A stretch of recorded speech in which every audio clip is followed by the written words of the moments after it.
15 বছরে মমতা ব্যানার্জি কি কি করেছে অল্প কথায় শুনে রাখুন। 19,000 স্কুল বন্ধ হয়েছে মমতা ব্যানার্জির রাজত্বে। গত এক বছরে 8,200 বিদ্যালয় বন্ধ হয়েছে। আপনার এলাকায় no teacher, one teacher, two টিচারের কত স্কুল আছে দেখুন। কেউ সরকারি স্কুলে যায় না, যাদের পয়সা আছে তারা দিল্লি বোর্ডে স্কুলে পাঠিয়ে দিচ্ছে ছেলে মেয়েদের। একইভাবে 6,888টা শিল্প তাড়িয়েছে, শিল্প বন্ধ করেছে, টাটাকে তাড়িয়েছে মমতা বন্দ্যোপাধ্যায়ের সরকার। একটাও শিক্ষিত বেকার যুবক যুবতীর চাকরি নেই। শেষ এসএসসি 2015, শেষ পিএসসি 2017। আজকে পশ্চিমবঙ্গে সবাই জেনে গেছে এই মুখ্যমন্ত্রী থাকলে পড়াশোনা করে কোনো লাভ নেই, চাকরি হবে না। 51টা কর্ম বিনিয়োগ কেন্দ্রে তালা লাগানো হয়েছে এবং 2,15,00,000 বেকার হয়েছে। এই ডেবরার এমন কোনো গ্রাম নেই যে গ্রামে 100, 150, 200 করে যুবক বৃদ্ধ বাবা মাকে বাড়িতে রেখে, স্ত্রী পুত্র কন্যাকে বাড়িতে রেখে পরিযায়ী শ্রমিক হয়ে অন্য রাজ্যে কাজে চলে গেছেন। আপনার ডেবরাতে আপনারা জানেন 60 লক্ষের বেশি রাজ্যে পরিযায়ী শ্রমিক আজকে মমতা বন্দ্যোপাধ্যায়ের রাজত্বে।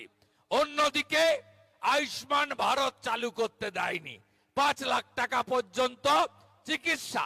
প্রধানমন্ত্রী ফসল বীমা যোজনা চালু করতে দেয়নি। বেটি পড়াও বেটি বাঁচাও চালু করতে দেয়নি। কুম্ভকার, স্বর্ণকার, মালাকার, কামার, কুমোর, যত হাতের কাজ জানেন নাপিত সহ আজকে তাদের বিশ্বকর্মা যোজনা আজকে এই রাজ্যে চালু করতে দেয়নি মমতা ব্যানার্জির সরকার। আপনারা কি চান না এগুলো রাজ্যে চালু হোক? আপনার স্বাস্থ্য সাথীর কার্ড কোথাও চলে? চলে না।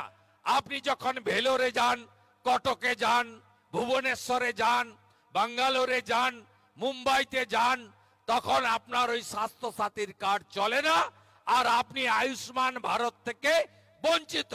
আপনারা বিজেপিকে আনুন। বিজেপি একটা রাজ্য নয়, 20টা রাজ্যে সরকার চালাচ্ছে। ভারতীয় জনতা পার্টি ছত্তিশগড়ে 3100 টাকা কুইন্টাল ধান কেনে, আপনারা খোঁজ নিয়ে দেখুন। ভারতীয় জনতা পার্টি উড়িষ্যাতে মহিলাদের বছরে একবার 50,000 টাকা দিচ্ছে সুভদ্রা যোজনাতে। ভারতীয় জনতা পার্টির দিল্লির সরকার মাসে মহিলাদের 2,500 টাকা করে দিচ্ছে।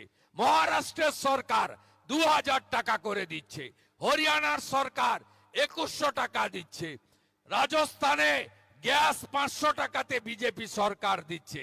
বিজেপি সরকার মহারাষ্ট্রে গ্রাজুয়েট বেকারদের চাকরি না পাওয়া পর্যন্ত 6,000 টাকা বেকার ভাতা দেয় আর মাধ্যমিক পাস বেকার যুবক যুবতীদের মাসে 4,000 টাকা করে বেকার ভাতা দেয়। আপনারা কি পেয়েছেন? মোদিজি 54,000 কোটি টাকা দিয়েছে মানরেগাতে 2022 সাল পর্যন্ত। লুট হয়ে গেছে, লুট হয়ে গেছে টাকা। আপনারা এলাকার মানুষ জব কার্ড হোল্ডাররা টাকা পাননি। নরেন্দ্র মোদী 72 লক্ষ শৌচালয় দিয়েছেন বাংলায়। আপনাদের হাত তুলতে বললে সবাই বলবেন আমরা পাইনি। কি পেয়েছেন আপনারা? 30,000 কোটি টাকা দিয়েছেন নরেন্দ্র মোদীজি 40 লক্ষ ইউনিট বাড়ি তৈরির জন্য। কোথায় গেল? কে পেয়েছে? তৃণমূলের নেতারা সব খেয়ে ফেলেছে। তৃণমূল মানে লোক জানে চোর। এরা কয়লা খায়, বালি খায়, গরু পাচার করে। এরা কোন নদীর অস্তিত্ব রেখেছে?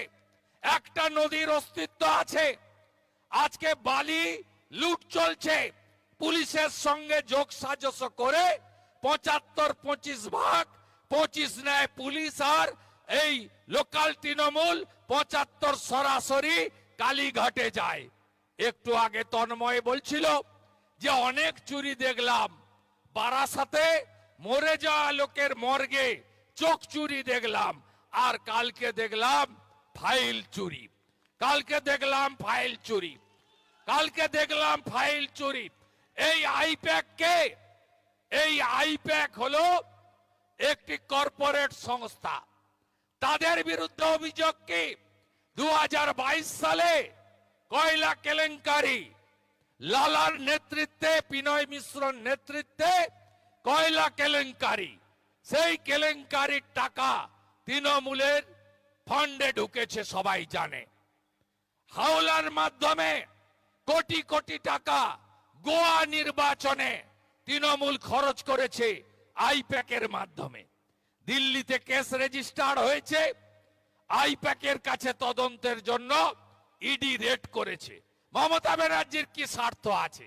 মমতা ব্যানার্জির স্বার্থ এটাই, যারা একটা সময় তৃণমূলটা তৈরি করেছিল কংগ্রেস থেকে ভেঙে, আমরাও ছিলাম সেদিন। সেদিন অটল বিহারী বাজপেয়ী আশীর্বাদ দিয়েছিলেন, 98 পঞ্চায়েত, 98, 99 লোকসভা ভোট একসঙ্গে আমরা পতাকা নিয়ে করেছি। গোটা রাজ্যে পরিবর্তনের জন্য মমতা ব্যানার্জি সেদিন বিজেপিকে সাহায্য নিয়েছিলেন, অটলজি আশীর্বাদ করেছিলেন, কারণ তখন তিনি ছিলেন দিদি, বাংলার মেয়ে, তখন তিনি পিসি হয়ে যাননি। 2000 সালে আপনাদের মনে আছে বিক্রম সরকার, ডক্টর বিক্রম সরকার এখানে বিজেপির সমর্থনে জিতেছিল। মানুষ 2001-এ পরিবর্তনের আশা দেখেছিল। সেই মমতা বন্দ্যোপাধ্যায় কালকে গেছে ইডির কাজে বাধা দিয়ে, আবার পরে প্রমাণ করেছেন চোরেদের এনার্জি মমতা ব্যানার্জি, তিনি আবার প্রমাণ করেছেন কালকে। তাই মমতা বন্দ্যোপাধ্যায় গতকাল যে কাজ করেছে, এর জন্য তার এক মুহূর্ত মুখ্যমন্ত্রীর চেয়ারে থাকা উচিত না। যদিও আমরা জানি তিনি কখনোই এটা ছাড়বেন না। আমার বিরুদ্ধে লড়েছিল, আমি মেদিনীপুরের ছেলে, পান্তা মুড়ি খাওয়া গাঁয়ের ছেলে, আপনাদের ঘরের ছেলে বন্ধু, আমাকে হারাবে বলে গঙ্গা পেরিয়ে এসেছিল, ভালো পায়ে প্লাস্টার বেঁধেছিল, হুইল চেয়ার চিহ্নে ভোট দিন, হুইল চেয়ার নিয়ে ঘুরেছিলেন গোটা রাজ্য। ভুল বুঝিয়েছে কে? ডেবরাতে হুমায়ুন কবিরকে ভোট করে নিল, কিন্তু নন্দীগ্রামের মানুষ সেদিন তার ঘরের ছেলেকে, তার বন্ধু আত্মীয়কে ছাড়েনি, আমাকে 1956 ভোটে জিতিয়েছে। আজকে সেই মমতা বন্দ্যোপাধ্যায়কে সরাতে গেলে আগামী দিনে মানুষের জোট বেঁধে মেরা বুথ সবচেয়ে মজবুত বুথকে শক্তিশালী করে সমস্ত সনাতনী এবং আদিবাসীদের ঐক্যবদ্ধ করে এদেরকে সরাতে হবে। নইলে এই বাংলা, শ্যামাপ্রসাদ মুখার্জি, স্বামী প্রণবানন্দ এই বাংলা দিয়ে গেছেন বাঙালি হিন্দুদের হোমল্যান্ড হিসেবে। আমি ধন্যবাদ জানাবো ইডিকে, তারা হাইকোর্টে গেছেন সিবিআই জন্য, মুখ্যমন্ত্রীকে, রাজীব কুমারকে আসামি করার জন্য। আমরা চাই যারা সাংবিধানিক বডির উপরে হাত দিয়েছে, বাংলা দেখতে চায়, বাংলা ভাষণ শুনতে চায় না, বাংলা অ্যাকশন দেখতে চায়। আমরাও চাই অ্যাকশন নিতে হবে, এই চোরেদের নির্মূল করতে হবে, দলদাস পুলিশকে নির্মূল করতে হবে। আমার আরো কিছু বলার ইচ্ছা থাকলেও শীতের জন্য আপনাদের অসুবিধা হবে। আপনারা অনেক আগে এসেছেন, আমি জানতাম ডেবরার আশেপাশে মিটিং, তাহলে আমি আরো 45 মিনিট আগে আসতাম। ডেবরা থেকে 14 কিলোমিটার লেগেছে এখানে আসতে।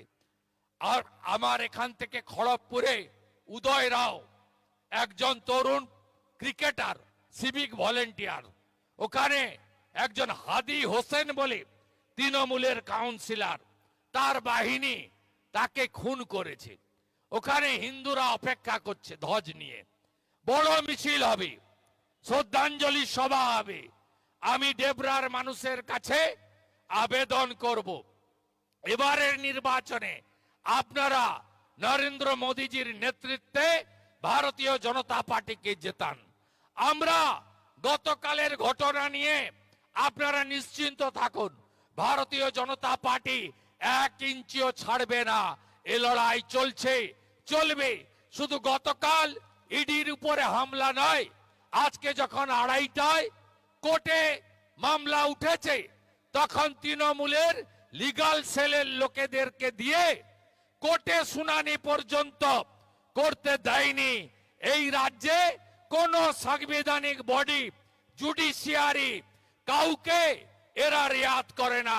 শাহজাহান যদি গুন্ডা হয় তাহলে তৃণমূল নেত্রী গুন্ডি। এদের দুজনের মধ্যে কোনো তফাৎ নেই। শাহজাহান ইডিকে মেরেছিল, আর এই গুন্ডি রাজীব কুমারকে নিয়ে গিয়ে ফাইল চুরি করেছে।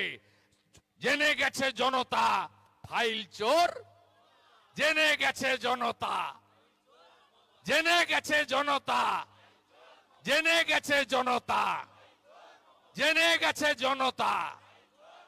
গোটা রাজ্য তো হবে। এই অবিভক্ত মেদিনীপুর জেলার 35টা আসন দিতে হবে। কথা দিচ্ছেন তো?